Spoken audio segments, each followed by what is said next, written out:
Hello students, today we will study about the chapter 8th class का chapter है sound.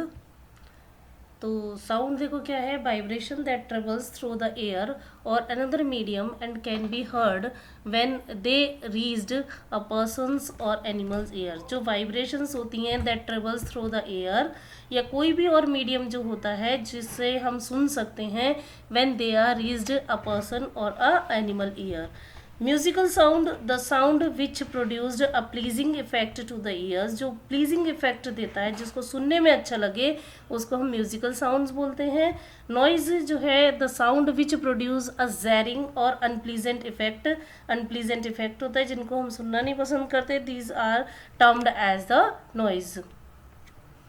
ना types of sound देखो कितने तरह की होती हैं, दो तरह की होती हैं साउंड्स, एक होती है ऑडिबल और दूसरी इनऑडिबल।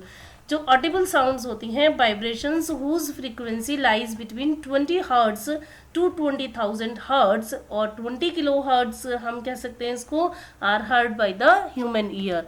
जो ऑडिबल साउंड्स होती हैं वो 20 हर्ट्ज से लेके 20,000 हर्ट्ज तक की होती हैं, जो कि ह्यूमन ईयर हम लोग जो है वो सुन सकते हैं। These sounds are called audible sounds. Now in audible sounds, जो साउंड्स जो हैं जिनकी फ्रीक्वेंसी अबव 20,000 हर्ट्ज होती हैं और बिलो 20 हर्ट्ज होती हैं, can not be heard by the normal human ear. 20 hertz से बिलो होती हैं या 20,000 हर्ट्ज से जो है वो ज़्यादा होती हैं, जो कि हम लोगों के जो ह्यूमन है वो ह्यूमन ईयर जो है उसको नॉर्मली बर्दाश्त नहीं कर पाता, तो इसको हम इनऑडिबल साउंड्स कहते हैं या हम सुन नहीं पाते हैं उसको। Low frequency sounds which can not be heard are called infrasonic. जो लो फ्रीक्वेंसी साउंड्स होते हैं जिनको हम सुन नहीं सकते, उनको हम बोलते हैं इंफ्रासोनिक साउंड। और जो हाई फ्रीक्वेंसी साउंड्स होते हैं विच can not be heard by called ultrasonic sound. जो हमें सुनाई नहीं दे सकते, दीज हाई फ्रीक्वेंसी जो साउंड्स होते हैं उनको हम अल्ट्रासोनिक साउंड्स बोलते हैं। In human beings the vibration of vocal cords produce sounds.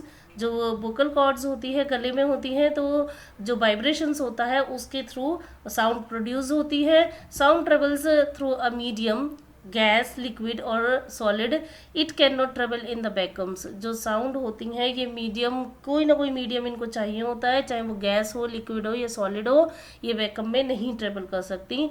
The ear drum senses the vibration of the sounds, it sends vibration to the inner ear, from there the signals goes to the brain, that is how we hear. अब देखो हम कैसे सुनते हैं, जो year drums हैं वो senses करते हैं वाइब्रेशन ऑफ साउंड्स को, फिर उसके बाद में वो सेंड करते हैं उन वाइब्रेशंस को टू द इनर ईयर, और उसके बाद में वहाँ से वो सिग्नल्स जाते हैं टू द ब्रेन।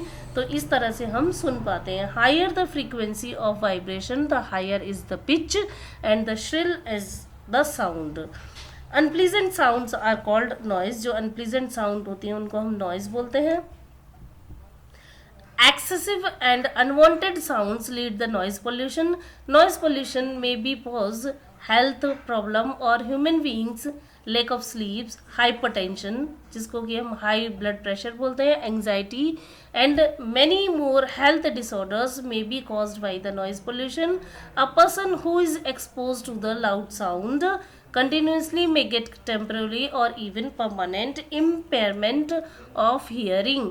एक्सेसिव और जो अनवांटेड साउंड होती है this leads the air pollution, इसकी वजह सॉरी नॉइज पोल्यूशन, इसकी वजह से नॉइज पोल्यूशन होता है।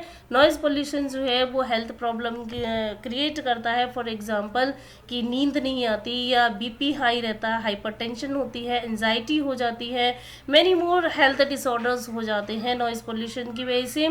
तो अ पर्सन जो बहुत ज़्यादा लाउड साउंड में रहता है, उसमें एक्सपोज करता है कंटिन्यूसली, तो वो क्या होता है कि उसके साथ में कोई ना कोई प्रॉब्लम आ जाती है हियरिंग से रिलेटेड, उसको सुनाई देना कम हो जाता है, उसको सुनने में प्रॉब्लम होती है।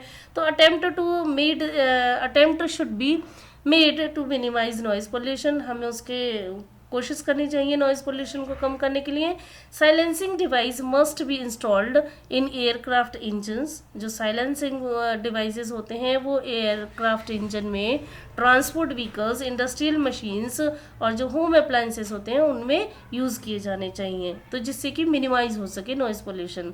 Plantation on the road side and elsewhere can be reduce the noise pollution. Plantation जो है रोड साइड या कहीं और भी अगर आप लगाते हो, पेड़ लगाते हो, तो उससे भी नॉइज पोल्यूशन कम होता है।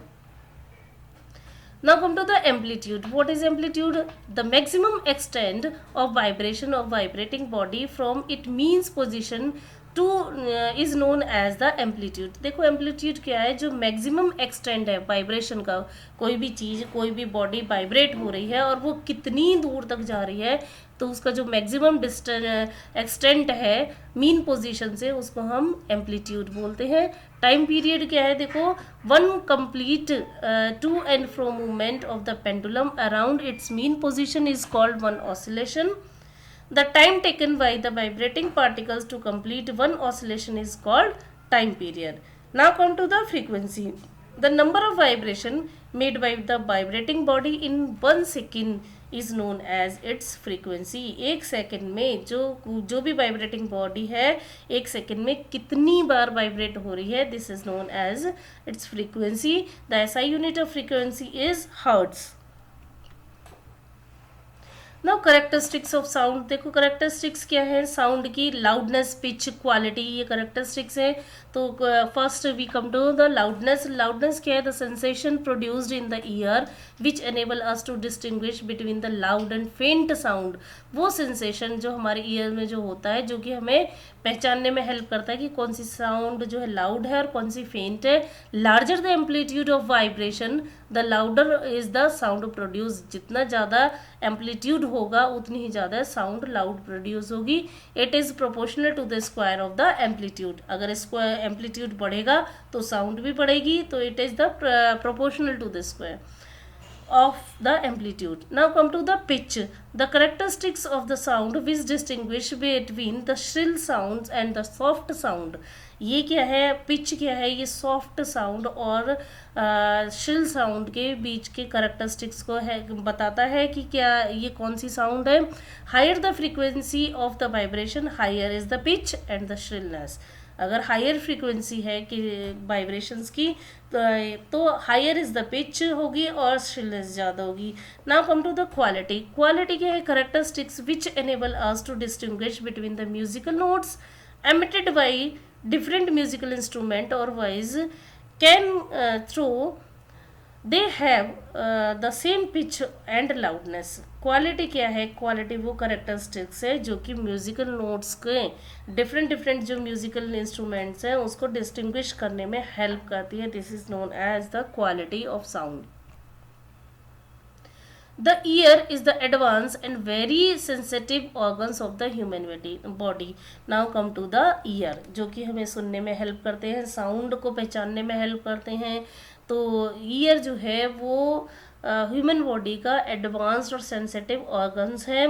The ears functions is transmit to the transduce sounds to the brain through the parts of the ear. ये क्या करते हैं? जो ईयर का जो फंक्शन है वो ट्रांसमिट करना और पहुंचाना टू द ब्रेन तक उसको पहुंचाना।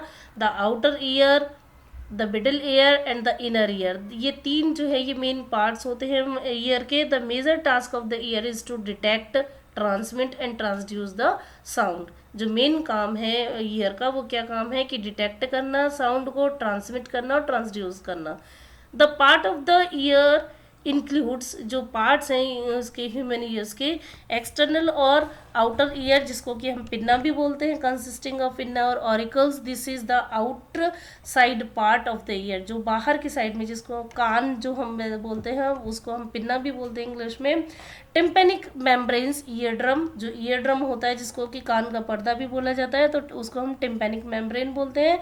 The tympanic membranes divide the external ear from the middle ear, ये डिवाइड करता है एक्सटर्नल ईयर और मिडल ईयर को। Middle ear tympanic cavity consisting of ossicles, inner ear consisting of cochlea, जो inner ear में है उसमें कॉकलिया होता है। आप पिक्चर में देखो सारी चीज़ें आपको क्लियर होती चली जाएंगी। The sound waves are gathered by the outer ear, जो साउंड वेव्स है वो आउटर ईयर में गैदर्ड होती हैं, then send down to the ear canal to the ear drum. The sound waves causes the eardrum to the vibrate, which sets the three tiny bones, तीन tiny bones होती हैं in the middle ear into the motion. The motion of the bones caused the fluid in the inner ear or cochlea to move.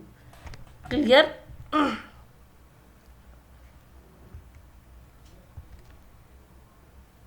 देखिए आजा रोक दी अपना ना अब next नहीं रुकी